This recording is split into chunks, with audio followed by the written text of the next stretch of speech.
যাচ্ছি চেরা দ্বীপের সূর্যোদয় দেখবো আর ব্যাপক মজা হবে।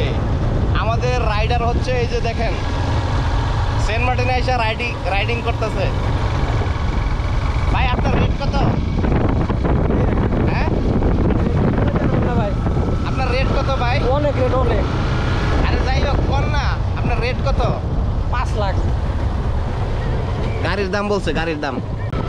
ও সূর্য অলরেডি আমাদেরকে ফাঁকি দিয়ে উঠে গেছে।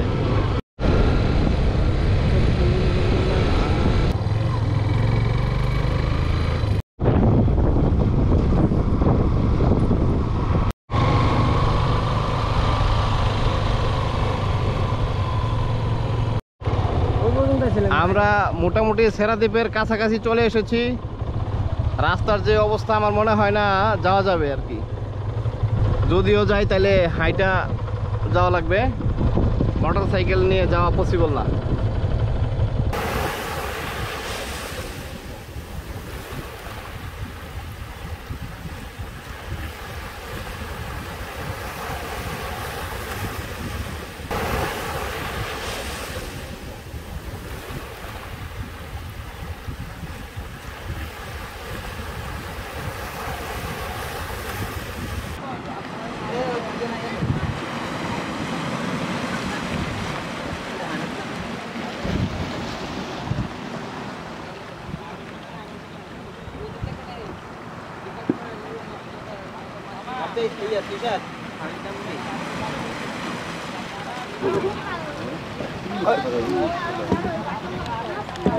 দেন মাছ এই যে দেখেন, এই যে এই যে মাছ,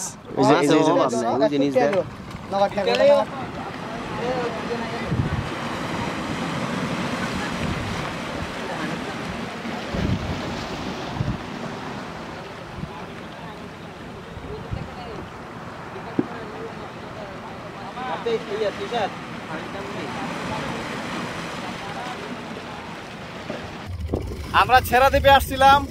চেরা দ্বীপে ঘুরলাম, ব্যাপক মজা করলাম, ড্রোন উড়াইলাম, ছবি তুললাম, অনেক মৌজ মাস্তি করছি। এখন আমরা আবার চলে যাচ্ছি চেরা দ্বীপ থেকে। চেরা দ্বীপে আজকে কেউ না, একদম ফাঁকা। আমরা তখন গেছিলাম বিচ সাইড দিয়ে, এবার চলে আসতেছি হলো মানে ফেরত যাচ্ছি হলো সেন্ট মার্টিনের ভিতর দিয়ে। এটাও একটা অসাধারণ মজা, আর বাইকে গেলে তো আরো বেশি মজা।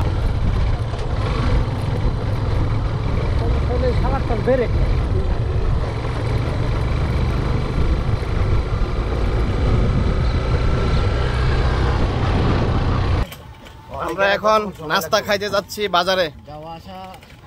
সকালবেলা চেরা দ্বীপে চলে গেছিলাম, এখন আবার আমরা নাস্তা খেতে যাচ্ছি। পিছনে আমাদের রুটি কলা ভাই নিয়মিত আছেই। এবার রুটি কলাই নাই, কলার অনেক দাম বেশি। একটা 20 টাকা ডাব। 2 বছর আগে ডাব ছিল 30 টাকা, সেন্ট মার্টিনে 30 টাকা। 30 টাকা চলে খাই। আন্ডা নাস্তা খাইতে যাই।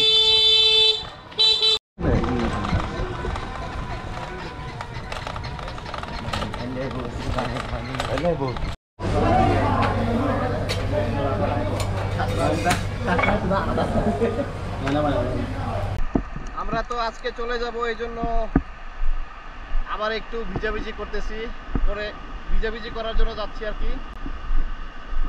এই সময়টা একেবারে ফাঁকা, পুরো পর্যটক শূন্য, দেখতেই পাচ্ছেন, একেবারে ফাঁকা বলা যায়।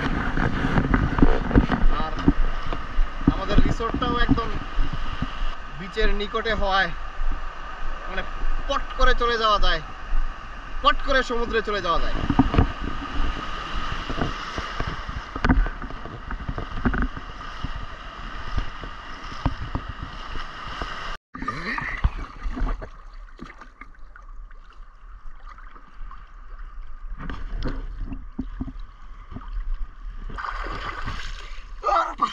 হবে না, উঠে গেছে একজন।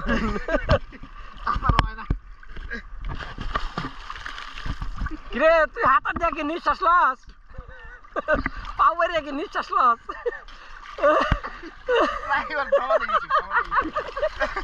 এইবার হমানি হয়েছে, 2 না মেরে গেলে কাম হইতো না। এই যে একটা ভিডিও করা হয়েছে। আমরা চলে যাচ্ছি সেন্ট মার্টিন থেকে। এখন আমরা বোটে উঠবো, স্পিড বোটে। স্পিড বোট দিয়ে আবার একটা লোমহর্ষক জার্নি হবে। এখন স্পিড বোটে ওঠার জন্য প্রস্তুতি নিচ্ছি।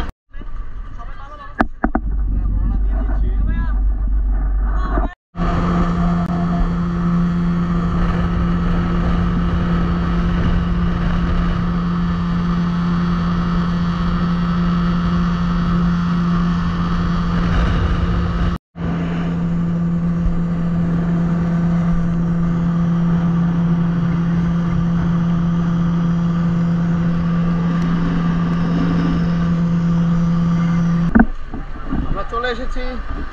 আসার সময় কলিজাটা একদম হাতে করে নিয়ে আসছি,